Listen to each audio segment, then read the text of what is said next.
Hey guys, welcome back to the LoL Pro League Winners Bracket Finals between Rox.Kis and Thunderbot Sparta. Last game, Thunderbot looked impressive, I have to say, and, I'm Rox.Kis, casting with me is Synergy. Let's get straight into these picks and bans, because I can't imagine we're going to see some of these going through again. I mean, Irelia, for example, got banned out straight away. That was such a big factor last time. Yeah, definitely. Interesting to see Thunderbot ban it because we know they played it last game, but I think it's just one of those picks that we know any good top laner right now is going to be able to play it, and it's so strong in those 1v1s. And if it gets snowballing like it did, we saw it really take over that game last game with that TP top lane. So good bans coming out. They still respecting the Azir, still respecting the casting. Not really surprised by those. And I think just in general, Rox have gone for the power bans. Like, Lissandra, while they played it last game, they know they're probably not going to be able to first pick it this game. They're going to be more priority stuff, as we've seen with LeBlanc. Gnar as well is one of those top... He's up there with Irelia. He's sort of... Gnar, Irelia, your two best top laners right now. Yeah, and actually, the LeBlanc pick has got to be kind of scary for Thunderbot, because last, game, they banned Kassadin, Azir, LeBlanc. And they picked up Irelia because they were blue side. This game, I guess they valued the Irelia higher than the LeBlanc, but as soon as they did that, they saw what they banned last time getting picked up. So this is definitely not the ideal situation for TBS. They didn't want this to happen. No, but just in the nature of the bans, I feel like they were going to have to give something up. Whether it be Lissandra, whether it be LeBlanc. It's just a shame it happened to be LeBlanc because we know how proficient Alex.Kis is on that champion. Yeah, he is very, very strong on that. And last game, I want to talk about Alex.Kis for a second, actually, because last game, he wasn't really that impressive. I mean, it was kind of symptomatic of the fact that he was getting pressured so hard by Astari's Fizz, but I think he only managed to land, a few ultimates on people other than himself. Yeah, we were mentioning this earlier, actually, that every time that they won a fight, they managed to secure a good Frozen Tomb onto either Nono or onto Istari. And so every time they managed to shut Sparta's carries down, they won. But in the later stages of the game, he just couldn't find the ultimates. And as we saw, they just started going, the team fight, started going Thunderbot's way. And it was really what led to their downfall. One or two team fights snowballed into a Baron, snowballed into an inhibitor. And it was really by inches that Alex.Kis was, not being able to land these ults, people just out of range, and it was just a major, major factor in why they lost. Absolutely. Well, Lissandra being banned, that means obviously he's not going to have the opportunity to not do well on it this time around, but getting LeBlanc, obviously it's still potent. We look at the backup that's coming from Rox.Kis, they've got the Jarvan, they've got the Braum being picked up. Similar kind of comp to last game so far, to be honest. I mean, the only thing that's really different is that they went for their mid laner very early, and as a result of that, TBS can maybe build around this a little bit better. Yeah, what I'd like to see them adapt this time is, obviously Marco's been banned away, so they're not going to be able to take that, but I'd like to see Rox try and pick up a more high damage top laner. Rather than running that almost triple tank with the Braum and Jarvan. Talon and Ezreal being locked in. Talon is one which is definitely interesting to me. I mean, I imagine that'll be Astari in the mid lane, but what do you pick in the top lane? I mean, look at the front line from Thunderbot. It's pretty weak. Last game it wasn't super strong either, but this game I'd argue with that Talon pickup, it's actually a little bit weaker. So they got to pick something that's going to work in this top lane a bit better. Yeah, I'd actually be quite interested to see Thunderbot pick up something such as Sion. It's not something we've seen a huge amount of play, but it's here in the UK scene, it's been pretty popular just because of its initiation power. It's a really strong laner if you max his E and you can poke and wave clear really well. It's maybe something they could consider because they do need a beefy front line. If they pick a squishy top laner, the fights are going to be hard into something like Braum and Jarvan. If they do lock this Shen in, I'm really liking this compliment from Rox. We haven't seen Shen in a while. They might be switching it over. Yeah. Looks like it's going to be York instead, and I feel like that sort of produces a similar result. It's not quite as good globally as Shen is, obviously, but having the ability to duplicate, maybe LeBlanc in a fight, or so that as soon as she goes in and bursts people down, she can do it again, or duplicating Raskin to just keep down some some good damage, is really useful against Istari, because Istari is going to be doing a lot of upfront bursts. He's going to be popping someone very quickly. You combine that with the True Fire Barrage, maybe Lee Sin jumping in as well. Someone's going to die quickly on the side of Rox.Kis, and with, you know, Fareez going for this Yorick pickup, someone's also going to come back to life quickly. Yeah, I'm interested if Thunderbot consider playing Nasus. It's not something we see a lot, but it's really good into Yorick because you can get stacking off those ghouls with this Q. Maybe Zac. This could be. I haven't seen Zac in a long time either, but they do just need change him frontline. To make it so that he gets blobs. His passive, for anyone who doesn't know, obviously, I'll go over because it's kind of a champion I haven't seen in a while. But when he uses a spell on a target, it drops a little green blob that he can pick up and restore some health from, and you can step on him if you're enemies, right? It used to just be one per spell regardless. Now if you have multiple champions hit, it drops one blob per champion, which actually means in teamfights his sustain has gone up a tremendous amount. So this is going to be a really interesting game. Both teams going for comps which are slightly strange, and guys, you know, we got to go to a quick commercial break, but we'll be right back. Rox.Kis need to win this game or they're down to the losers bracket. TBS, they want to go straight towards this grand finals. Don't go anywhere, we'll be right back.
Hey guys, welcome back to the LoL Pro League. My name's Asiglis. Tonight with me is Synergy, and we're casting the second game of the Winners Bracket Finals between Rox.Kis and Thunderbot Sparta. Last game, Thunderbot looked very, very strong. They took a convincing win with some amazing play from both Irelia, the Tristana, and actually Raxo, hang on a second, he gets hooked. I'll get back to that later. Heath is taking a lot of damage, actually has to flash away straight off the bat. TBS looking strong immediately in the second game off the back of the momentum they gained in game one. That's a big loss there for Rox. We saw they run the exact same bot lane last game actually, and we saw how strong it was in the early game at shutting that Tristana down until they got some gank assistance. Not having a flash on Braum is going to make him an ideal target for a Lee Sin to come down and have a nice little roam. I love how in all chat they're timing the flash TV. Not sure if they're particularly helpful for Rox, but anyway.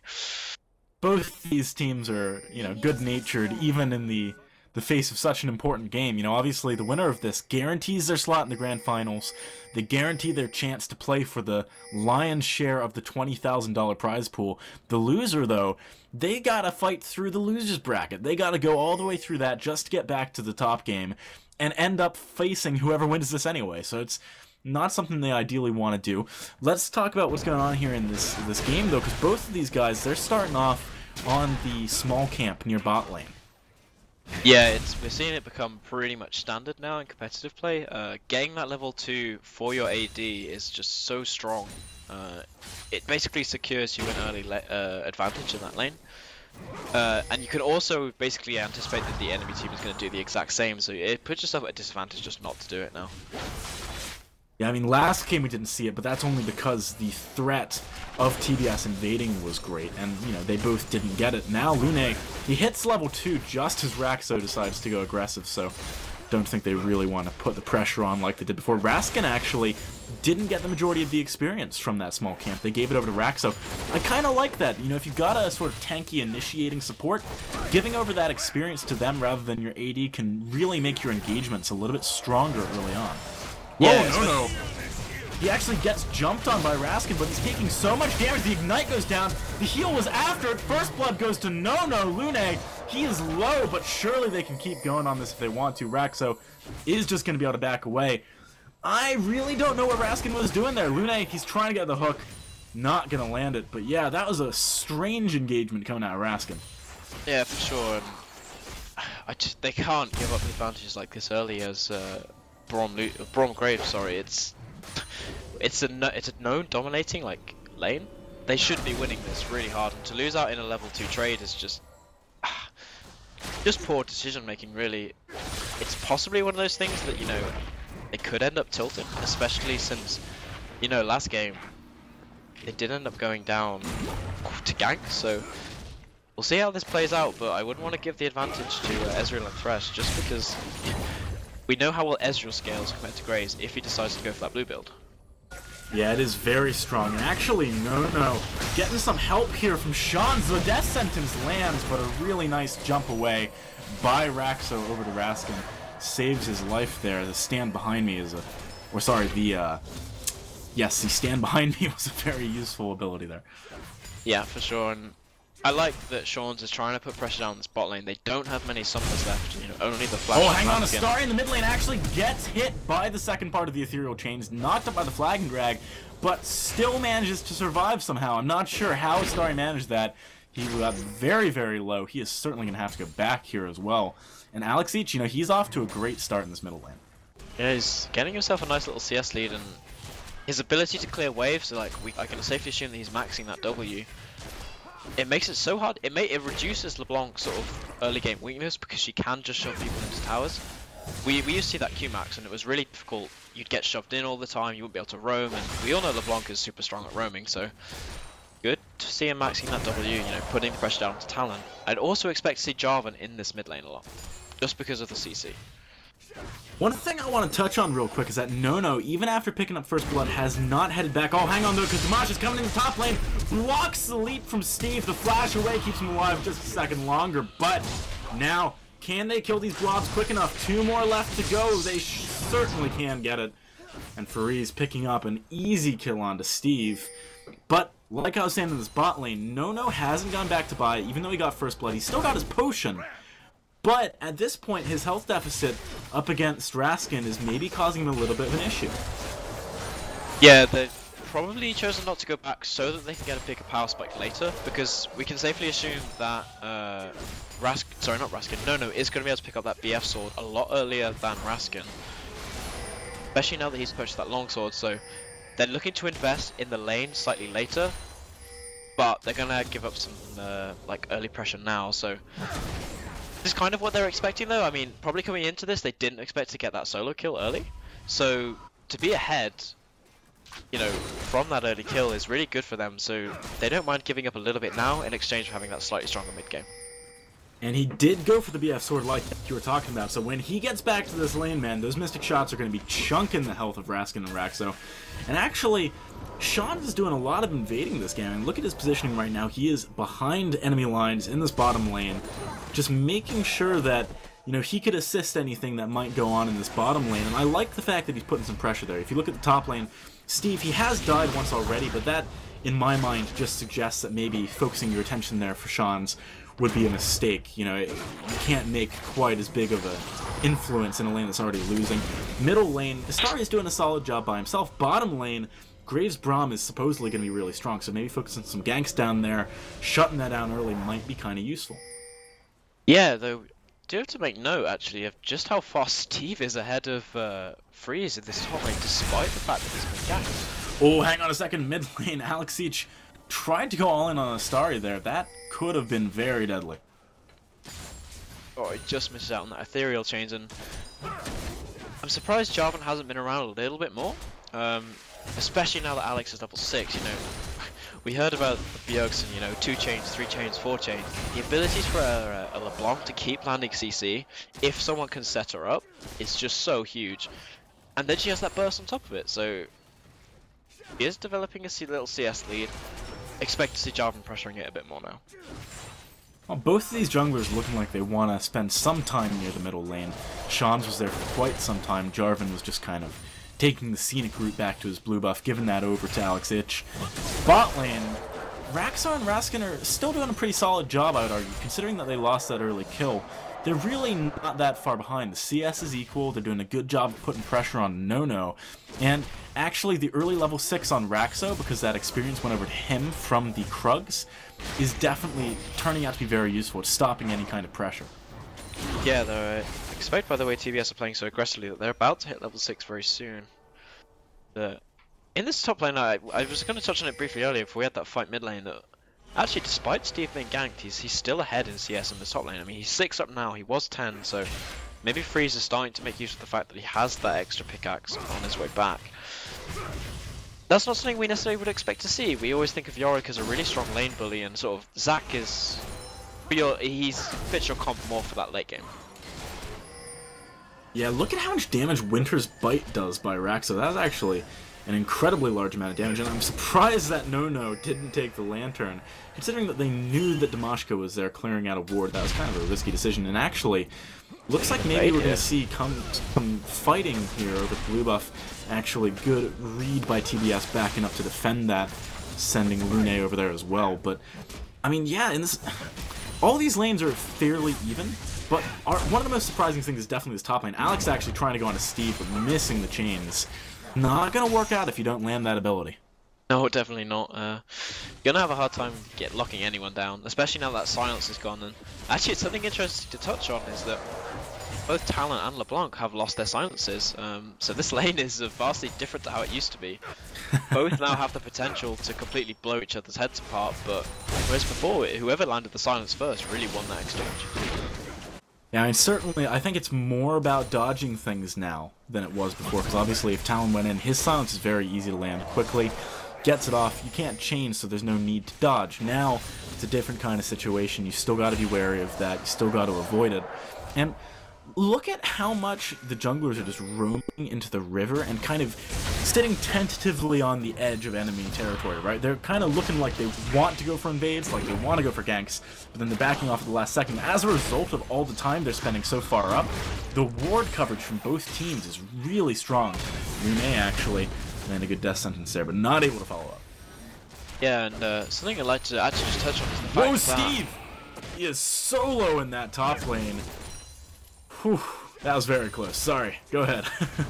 Actually, I was just thinking about that. There's always that scary moment as Zach, you're charging up that E to get away, and you're like, is he gonna kill me before it goes off? And thankfully for Steve there, he didn't. So should be. I'm surprised he's not going base. Actually, he does have his TP up though. Maybe looking. Oh, the Damashka! Bot lane, he's trying to go onto Nono. Can he get onto him here? It doesn't look like it, but Raxo actually gets hooked into a box. The True Fire Barrage comes out. Nono, not sure he has enough mana to really commit to this fight. No third member in sight for TBS.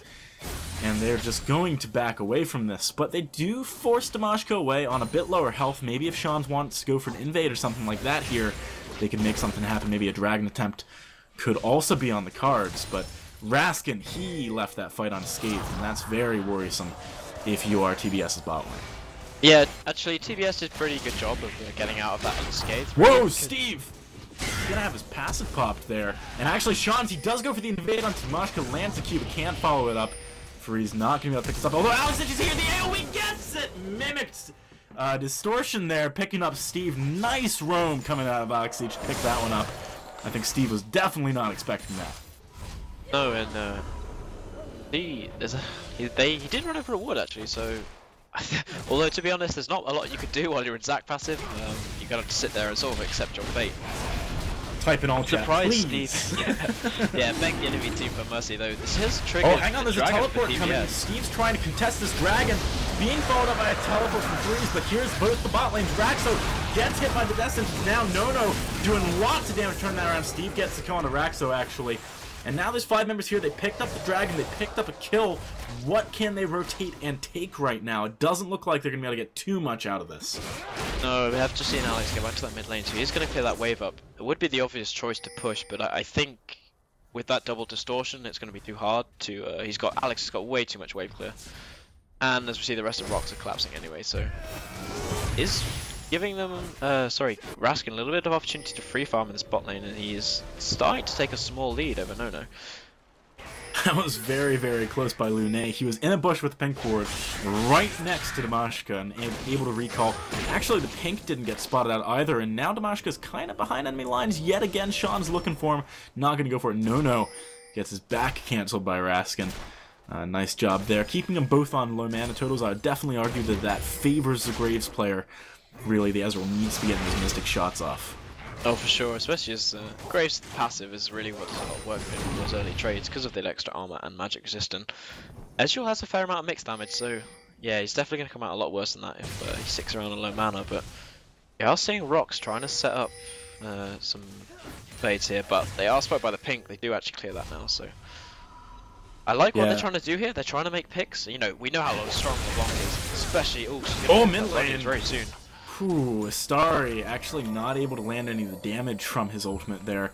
Had the Shadow Assault landed, that might have been something he could commit to with Ignite, but deciding just to back off. And now, I mean, without that Shadow Assault, he's definitely on the back foot when it comes to fighting Alex H. He needs to be careful. Alex does go and just gets a little bit of poke down. His Q doesn't really do too much, though, because he's been maxing that distortion. Yeah, one thing to touch on, though, is when playing against LeBlanc, you have to... you really have to make your ultimate count, because once LeBlanc sort of uses the stuff and then about 20 seconds later it's going to be back up again, right?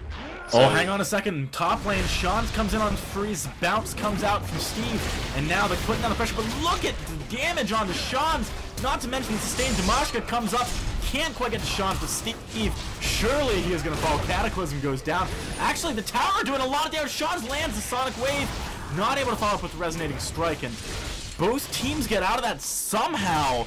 What a crazy top lane skirmish. Yeah, and Sean's was really close to going down there to freeze, and I wonder if it's just because he isn't quite used to playing against a Yorick, and we all... So Yorick's turnaround damage is absolutely huge, so... Good exchange, good positioning from Damashka just to be around, so he was able to react quickly, and is going to favour Rox though, because they are going to get that tower down. Looking at this bot lane, something I want to talk about real quick. We're talking about the fact that we're going to see Nono scaling a little bit better into this late game. Well, at the moment, he's ahead in CS by about half a wave, and he's also up a kill. Nono in both of these last 2 games has picked a character that's later game than Graves and still managed to kind of win his lane. And I'm really worried that the same thing that happened last game is going to happen this game, where Raskin just doesn't have a big impact, mispositions, and then no, you know, especially when you're on someone like Ezreal, you've got carte blanche when it comes to positioning. He can just go around and do whatever he wants.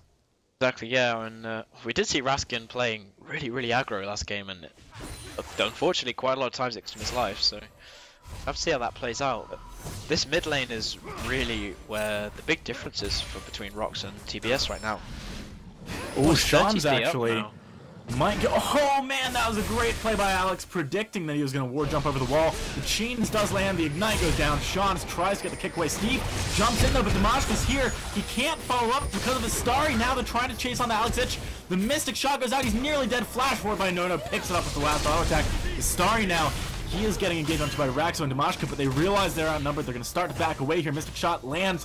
Can they chase onto the Steve? He's going for the leap. It's very long range, but can it land? Not quite, but he gets a slow no-no. Continuing the chase. Great Braum ultimate into the choke point. He was able to walk away there. Very close, though. He nearly kicked the bucket there. Yeah, that was almost a pretty messy skirmish, actually, but see the power of LeBlanc in that mid game, roaming through jungle. It's a scary time to be Fleecing because he's not particularly tanky, but all this time, Freeze is getting a free push on this top tower. He's going to get a good third of damage on that. Overall, the Rox are just coming out slightly ahead of these trades, mainly through objectives though, which, you know... Oh, the flag and drag actually locks up two here. Hang on, Raxo and Dimashka tried to use tower, but a bit too late. Dimashka takes a lot of damage. The ignite goes down. Steve gets the bounce off. Now Raxo, he's the target, very low. Can Alex go in? He misses one of his distortions. The Lantern takes him back. Freeze comes in. He is trying to go on to him. Does manage to get a Starry. Now they're chasing on to Steve and Lunette, but Sean's is here. Lands the Sonic Wave onto Freeze. Isn't going to have Lee Syndrome, though. He's not going to follow up on that. Yeah, that's probably a good call. I don't see him lasting particularly long against Alex, especially when he's got that Deathfire Grasp. Another thing to touch on is how far is Starry behind. Sorry, how far is Starry is behind. He was forced to go for that Hex String as his first item, and that really cuts his burst because he's not going to have that cooldown reduction that Brutalizer offers and that early armor pen. Forced to go defensive by Alex, so you know that's a really good sort of trade for Alex. You know, to force him to go defensive early, it really cuts Talon's mid game pressure. Look at how well Nono is doing, though. I mean, really, the saving grace here for TBS is just how well he's doing. He picked up a blue buff off LeBlanc in that jungle skirmish. Whoa, Steve gets popped! Alex H doing some serious work, but unfortunately those bloblets not going to be able to be targeted up. And now Nono in the bot lane, he's getting dived onto by Rax. The passive does land, but the Winter's Bite does not. Good arcane shift away, keeping him alive for the moment. And actually, TBS need to do something to defend this middle tower. Obviously, Steve does not have his passive up anymore, does not have bounce. It's going to be hard for them to defend this if anything committal happens from Rox.Kis. Yeah, they need to be careful of the EQ followed up by Alexish, because any squishy target could get absolutely popped right now. His damage is huge with that Deathfire Grasp and that Seeker's Arm Guard. As you said earlier, their real saving grace is the fact that Ezreal is big. He's just picked up that Trinity Force, which is a big power spike for him. With Dragon now spawned, they should really be looking to make use of this and really try and kick this. Otherwise, I feel like they're going to get behind. But the problem is, Ezreal's still pretty far away because he just went back to base. This could potentially get stolen. Dimashka comes in, doesn't get stolen though. Nice smite away by Sean. Sean's very low though. The AoE from Alex is just absolutely massive. Steve very low, Starry very low. Faree's doing a good job of tanking him in the back, but now Nono's here. Can they turn it around? Raskin also joining the fight kind of late. Lunette falls, Dimashka goes onto Nono. The Starry hit up by the Winter's Bite, hit up by the passive. He goes down. Nono is the only member alive, and really, I mean, yes, they got the dragon, but fighting without your strongest member is a very risky proposition for TBS. I don't think it was worth going for that early. Yeah, I'd agree. I think all they had to do was wait that 20 or so seconds that it would have taken Nono to run back to the dragon, and they'd have been in such a strong position to fight. You know, he's got a Trinity Force sitting on a BF as well. He is far stronger than Grazer now, and he's also got the bonus that he can poke because of those Trinity Force procced Qs. So I am surprised that they wanted to commit to that so early, especially with how they're not particularly tanky at this point. You know, there's only the Spirit Visage on that, and so he's going to end up getting shredded by Graves and Jarvan. And they were even then, missing a lot there too. Oh, actually, hang on a second, because No getting dived onto Dimashka when he tries to take that tower. Can he get away? Raskin's here, the Lantern. Excellent Dark Passage keeping him alive, and now there's a teleport into Steve. They're turning this around. 3 versus 2. Raskin's out, a man, and the true shot barrage misses, and actually a great quick drop goes on to No, but a good heal by him.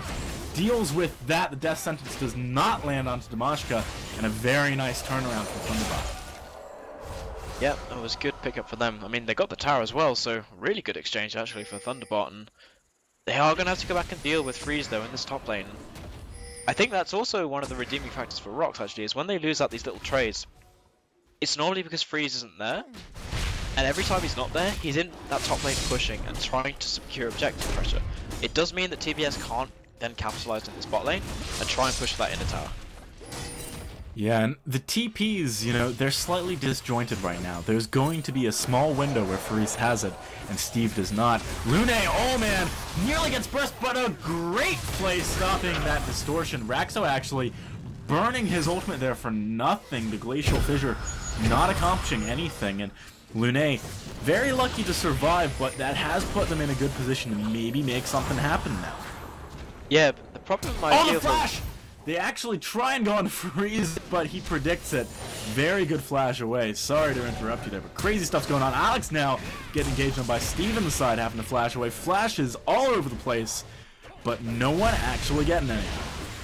That was a crazy bit of action right there, and Flash is burned left, right, and center, and it's just a shame that that didn't land, and TBS could have been in a really good spot to pressure down that mid tower.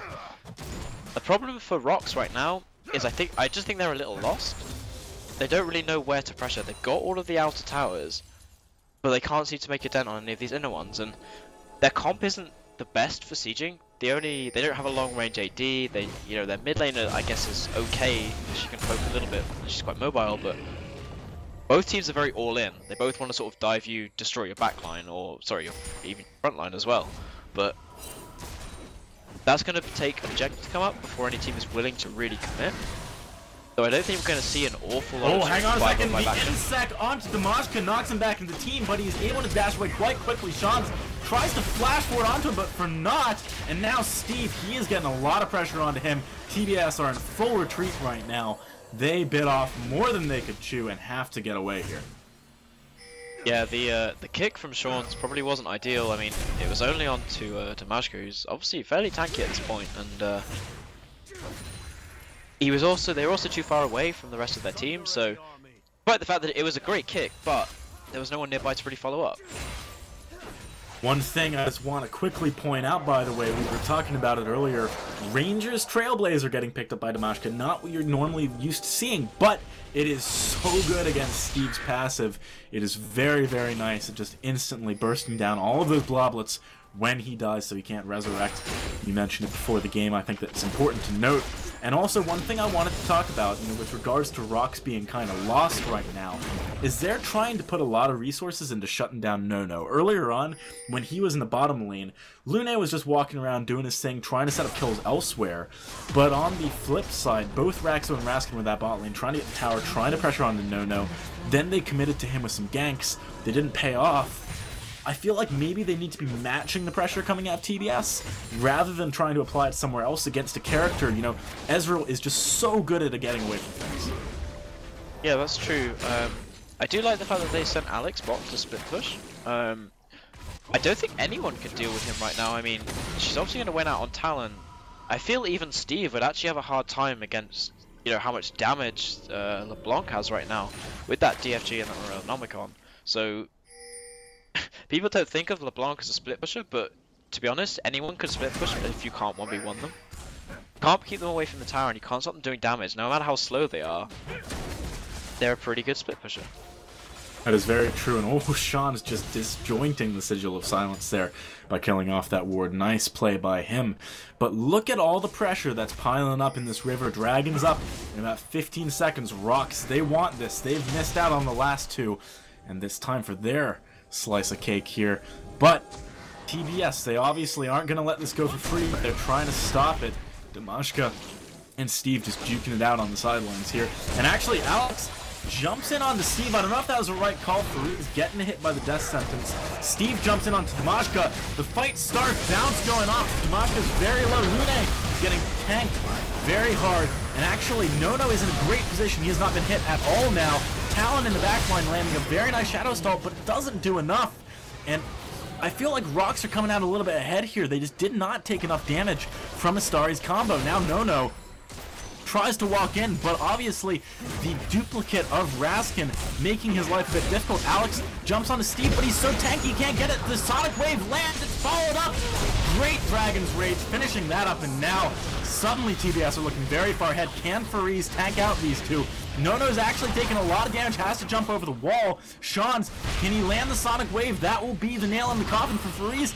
He's just sustaining so much. Can he get it? He does, and now Nono able at the last second to jump in and finish it up. Ends up being a very even fight, though. What a crazy engagement. So much to talk about in that fight. I mean, the Q from Sean's was absolutely perfect. He totally faked out Alex and predicted that he was going to jump back to his distortion point. And then obviously the ult there was just to finish him up. But my god, Freeze was tanking at the end so well with that Mana Mutant and that Frozen Heart. He doesn't take any damage, and the sustain, you know, from those cools is absolutely huge. So I wonder if they actually want to send him to split push at some point, because I don't see anyone being able to take him down in a 1v1. It's going to be very hard for them to accomplish that. One thing, though, which I noticed that fight, which is a really big deal for Thunderbot Sparta, is Starry was really, really weak. He went in, Shadow Assault on 3 targets, and basically didn't accomplish anything. And actually, you know, Rox, they're kind of paranoid about this Dragon here. They didn't actually have vision. The Death Sentence lands onto Dimashka, followed up by True Fire Barrage, which doesn't hit anyone while Nono's tanking up that Dragon.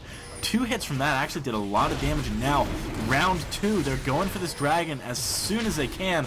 Steve comes in from the side, messes up the flank of Rox.Kis, delays them getting in there, but Alex Itch, he comes in, bursts down Sean's, but he does get the smite. Astari also taking quite low. Where is Nono? He is in the backline doing a ton of damage, and Raskin, now he's getting collapsed on. Everything is falling apart for Rox.Kis. The only member alive who can really make something happen is probably Alex, but he is being forced to retreat. TBS starting to come out very far ahead in these fights. Yeah, unfortunately, the Yorick ult's not really doing a lot at this point. I mean, Raskin's got a couple of items, but it's really just Nono. Nono is so strong right now. He's 8-0-5. He's got that Trinity Force, got the Bloodthirster, and I would assume he's looking towards that Affinity Edge right now. They're actually going for a very early Baron here. They seem to have the damage for it. Nono is chunking that thing big time. Steve is actually doing a decent amount as well. And because he keeps standing up with those bloblets, he's not in a bad position. Also, they've got bonus attack speed from Nono. It's obviously quite a big deal. Lune nearly falls, and Fareed actually jumps in. Isn't able to pick up a Starry, though. He tries to get one last hit, but isn't able to get it. Now to Mashka. He tries to go in, not able to get in there. Alex Each, though, he might be the one to turn this around if he can get close enough. Looks like he is just going to back off. Somehow that Baron attempt worked, and no one died from TBS. Not a single person. And Freeze could definitely have picked up Lune there. You know, there was no reason for him really to try and, I guess, flash for a Starry. You know, Starry just flashed away, and that was all good. And they could have at least got Baron buff off one person, but instead they end up losing him instead. So things just go from bad to worse for Rox here. You know, we saw them have a couple of good fights early game when they managed to kick off, you know, fights without Zac, but they've really committed for Nono, and it's let the rest of his team catch up, and they haven't even managed to shut Nono down. I mean, he's sitting on that Infinity Edge now. He's going to be doing so much damage. The off-meta picks here for both teams have worked out very differently for each. I feel like the York, it's been strong in isolation, but one of the most important things about York is his ult, and the ghouls that he's been producing haven't done hardly any work because Rox didn't get off to a good enough start. You know, it kind of reminds me of like a Soraka pickup. It becomes strong if the rest of your team's doing good. Hang on, Dimashka, whoa! He gets burst very quickly. The bleed damage by Starry actually picking him up. And now pressure is seriously starting to mount in this mid lane. They are down one of their key members, one of their frontliners. How is Rox gonna, deal with this, rebuke this push from TBS here? The only saving grace for Rox right now is the fact that they have a huge minion with this top lane, which may actually take the tower. if it's left Oh, to bot push. lane! Alex, he gets hooked in. Starry has suddenly started to do serious work with that last Whisper. And now, 3 versus 3 in the mid lane, 2 versus 0 in the bot lane. TBS are really starting to go ham. The jump in actually doesn't quite land on the Raskin. Steve needs to be careful here, could fall. Not sure if he has his passive up or not, but look at the damage that they turned onto Raxo. No, actually, Arcane shifting behind the tower, picks it up, and Steve landing a great jump onto Freeze. The bounce goes out, Freeze is solo, as he's holding on himself, doesn't manage to pick up anyone, and in exchange, Raskin dies, not having that glue on him. Triple kill for No, and they are just snowballing through the base. They might be able to just take 2 inhibitors here. Yeah, this is definitely going to be one going down, and we said it earlier, No is just doing some serious work, and they can't seem to find what they really need is for Alex just to combo him and blow him up before the fight starts, but they've just not had, look at the wards in their jungle, it's all TBS, so they've just not had the vision to make these picks that they need, and without them, I don't see how they can really get back in this game, just because, you know, the front line of Steve is going to be huge, Sean's is getting tanky now, and Astari's starting to do damage, just because he's not had the pressure on him for sort of the last 10 fights or however many, because Nono's been so huge. Yeah, I mean, it's very, very difficult for Rox.Kis now. They need to pop Nono. You know, he has got to be the one that they go for instantly. Astari, he's an important target to deal with, but you can't focus everything onto him or Nono's just going to rip you to shreds in the back line. So, actually, Astari, he's trying to patch out Alex Ich here, waits for that shield to disappear, waits for the distortion. He's actually waiting a very long time, does go in. Can he get it? The chains lands, and Alex is just able to get away, but now, in the bottom side of the map, TBS applying some pressure whilst they know that Alex Ich is not there to back up his team. This is just very difficult for Rox.Kis. TBS have got to be feeling very confident right now. If they win this game, guys, they're into the grand finals. Rox.Kis need to hang on or go down to the losers bracket. It's becoming quite chaotic, and I think this is TBS's plan. They're really trying to destabilize Rox, and they're forcing them to react everywhere, all over the map. Whoa, Alex gets caught out very badly. Even though he saw the hook, he still walked forward, took a bunch of damage. Now, this might be an opportunity for Thunderbot to maybe jump in, do some work. At the moment, they're just kiting between the 2 lanes, making sure everywhere is pushed out, trying to apply some pressure. Dragon's actually up in 30 seconds. That might be the next port of call for them. But we've also got red buff up in the jungle. They've got a ward on that. TBS can just go wherever they want right now and start picking up some objectives for free. Oh, Alex tries to go into burst but doesn't get the box. Goes down to Mashka. He is not on anyone important. Nono yet again being able to do whatever he wants. Astari jumping in but does actually fall this time to Raskin. But Nono, he jumps forward. The Mystic shot doing lots of True Fire Barrage doing lots too. Actually, the duplicated Alex Ich did help a lot there, but Nono, if you leave him alone for that long, he's just going to demolish you. And I think, guys, this is going to be game. Thunderbot going forward to the grand finals. GG well played, being called by Rox.Kis. What a dominant series coming out of Thunderbot. MVP of this series has to go to Nono. I mean, both times they picked into these sort of this aggressive Graves Brawl matchup with lanes that, when they're playing, they should not win it, you know. We saw last game it was Tristana Thresh, and this time it's Ezreal Thresh, and he's just done so much work and really has been the one to carry through to victory. 7. I mean, that is a crazy score. He actually built an Infinity Edge. That's not something you see on an Ezreal too frequently. I am so impressed by how Nono has played this whole series, and you know, he was heading towards that last Whisper as well, and that game was only around 30 minutes long, so massive congrats to Thunderbot going through to the grand finals.